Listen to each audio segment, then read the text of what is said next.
जम्मू कश्मीर के बडगाम में सुरक्षा बलों को बड़ी कामयाबी मिली है। लंबे एनकाउंटर के बाद 3 आतंकी मारे गए हैं।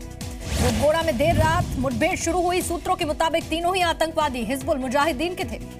आतंकियों से मुठभेड़ में सुरक्षा बलों को कोई नुकसान नहीं। तीनों ही आतंकियों के शव भी बरामद कर लिए गए, हथियार भी मिले हैं।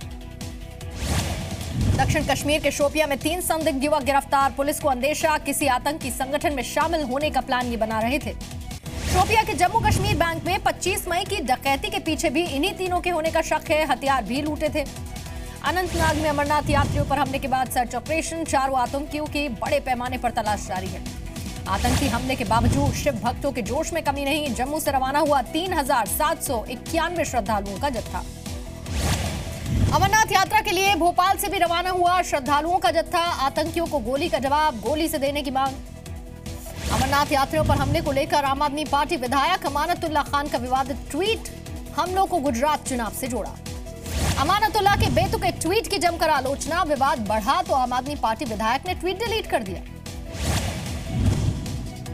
केरल के कन्नूर में आरएसएस और बीजेपी कार्यालयों में तोड़फोड़, आगजनी की गई। संघ का एक कार्यकर्ता गंभीर रूप से घायल। बीजेपी का आरोप है सीपीएम कार्यकर्ताओं ने आग लगाई, देसी बम से विस्फोट किया। पीएम मोदी का पूरा जीवन बताएगी coffee table book the making of a legend. आज दिल्ली में संघ प्रमुख मोहन भागवत और बीजेपी अध्यक्ष अमित शाह इसका विमोचन करेंगे। The making of a legend में मोदी के पीएम बनने के बाद से अब तक के कामों का ब्यौरा होगा। दिल्ली के मावलंकर हॉल में कार्यक्रम होगा। उपराष्ट्रपति पद के लिए गोपाल कृष्ण गांधी होंगे विपक्ष के उम्मीदवार। विपक्ष के 18 दलों ने ऐलान किया जेडीयू का भी समर्थन। विपक्ष के राष्ट्रपति पद की उम्मीदवार मीरा कुमार आज रायपुर के दौरे पर हैं। कांग्रेस विधायकों से उनकी मुलाकात होगी।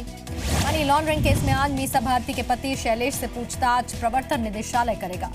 बिहार के महागठबंधन में विवाद बढ़ गया है। जेडीयू ने डिप्टी सीएम तेजस्वी यादव को 4 दिन का अल्टीमेटम दिया है।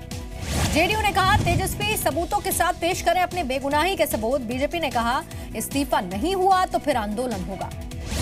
महागठबंधन में खींचतान के बीच आज सुबह 11:30 बजे नीतीश कैबिनेट की बैठक है। कई अहम फैसलों पर मुहर लग सकती है। अलग से गोरखा लैंड की मांग को लेकर जीजेएम का 15 जुलाई से आमरण अनशन। दार्जिलिंग में भी अनिश्चित बंद जारी रहेगा। दार्जिलिंग हिंसा में अब तक 800 करोड़ का नुकसान हो चुका है। 7 युवकों की मौत हो चुकी है। ममता सरकार ने दोबारा से सेना तैनात कर दी। अरुणाचल प्रदेश के पापुम पारे जिले में बारिश और लैंडस्लाइड, 5 लोगों के शव मिले। लापता 9 लोगों की भी मरने की आशंका है। असम में बाढ़ के बाद अब तक 23 लोगों की मौत हो चुकी है। 15 जिलों के करीब 5 लाख लोग इससे प्रभावित हुए हैं। लखीमपुर जिले में भी 1,21,000 लोग बाढ़ की चपेट में। 10 जिलों में 181 राहत कैंप खोले गए हैं। इलाहाबाद में बारिश और नदियों का जलस्तर बढ़ने के बाद लोगों की मुसीबत भी बढ़ गई है। कई घर में पानी घुस गया है। शहर में पानी घुसने से लोग छतों पर रहने को मजबूर हैं। प्रशासन पर अनदेखी का आरोप भी लगा। कॉलेज स्कूल बंद कर दिए गए। उत्तराखंड के अल्मोड़ा में भारी बारिश की चेतावनी के बाद सभी स्कूल आज बंद हैं। आंगनबाड़ी केंद्रों की भी छुट्टी कर दी गई है। उत्तराखंड के हल्द्वानी में देर रात से तेज बारिश के बाद गौला नदी उफान पर है। जनजीवन पर असर, प्रशासन अलर्ट पर। नागालैंड के दीमापुर में अचानक से नदी पर बना हुआ पुराना पुल ढह गया। 4 लोगों की मौत हुई, 5 घायल। छत्तीसगढ़ के कांकेर में नक्सलियों का आतंक। बरबसपुर खदान में 18 गाड़ियों में आग लगा दी। झारखंड कैबिनेट की बैठक में 17 प्रस्तावों को मंजूरी। एक ही चरण में मैट्रिक और इंटर की परीक्षाएं होंगी। झारखंड में बीजेपी और जेएमएम में तनातनी। जेएमएम की जनता के सामने कच्चा चिट्ठा लाने की चेतावनी का। बीजेपी ने इसे गीदड़ भपकी बताया। झारखंड में एक और किसान की खुदकुशी। बरकाडीह गांव में कर्ज से परेशान किसान ने अपनी जान ले ली। शिवराज सरकार को घेरने में जुटी है कांग्रेस। किसान के मुद्दे पर कांग्रेस आज सीधी के चुरहट में सम्मेलन करेगी। किसानों के मुद्दे पर आरएसएस ने शिवराज सरकार को फटकार लगाई। समन्वय बैठक में पूछा आंदोलन कैसे बेकाबू हुआ, अफसरशाही पर कंट्रोल क्यों नहीं। मध्य प्रदेश के भिंड में बिजली विभाग की लापरवाही। मरम्मत के दौरान लाइन में सप्लाई चालू करने के बाद लाइनमैन की मौत हो गई। राजस्थान के झुंझुनू में पंजाब के राज्यपाल वीपी सिंह के काफिले की गाड़ियां आपस में टकरा गईं। फायर ब्रिगेड के 2 कर्मचारी घायल हुए। झारखंड के धनबाद में मिड डे मील खाने से 5 बच्चे बीमार हुए। पानी में गिरी हुई छिपकली से खाना बनाने का आरोप है। सभी बच्चे खतरे से बाहर हैं। कानपुर में पुलिस थाने में हंटर सेना का हंगामा। पुलिस के रोकने पर भी एक जोड़े की शादी करा दी। दिल्ली की अमर कॉलोनी में एक महिला की गला दबाकर हत्या। लूट के इरादे से बदमाश पहुंचे थे। घर के नौकर की तलाश हो रही है।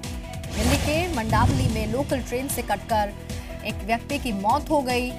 ट्रेन काफी देर तक रुकी रही। दिल्ली के उत्तम नगर में बदमाशों ने मारपीट के बाद एक व्यक्ति को पैर में गोली मार दी। पैसों के लेन देन से जुड़ा ये मामला था।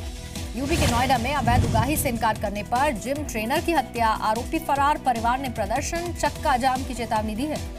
यूपी के बुलंदशहर में 2 युवकों पर पड़ोस की नाबालिग से रेप का आरोप है। नाबालिग के गर्भवती होने के बाद सामने आया मामला। कानपुर में डबल मर्डर, अवैध संबंधों के शक में पत्नी के साथ 5 साल के बेटे को भी मौत के घाट उतार दिया। भोपाल में बैंक के बाहर खड़ी कार से बदमाशों ने 1 लाख रुपए चुरा लिए। सीसीटीवी में वारदात रिकॉर्ड हुई। आरोपियों की तलाश जारी है। हैदराबाद के युवा ने एक अनोखा रोबोट तैयार किया है। शहर का ट्रैफिक कंट्रोल करने का दावा भी किया।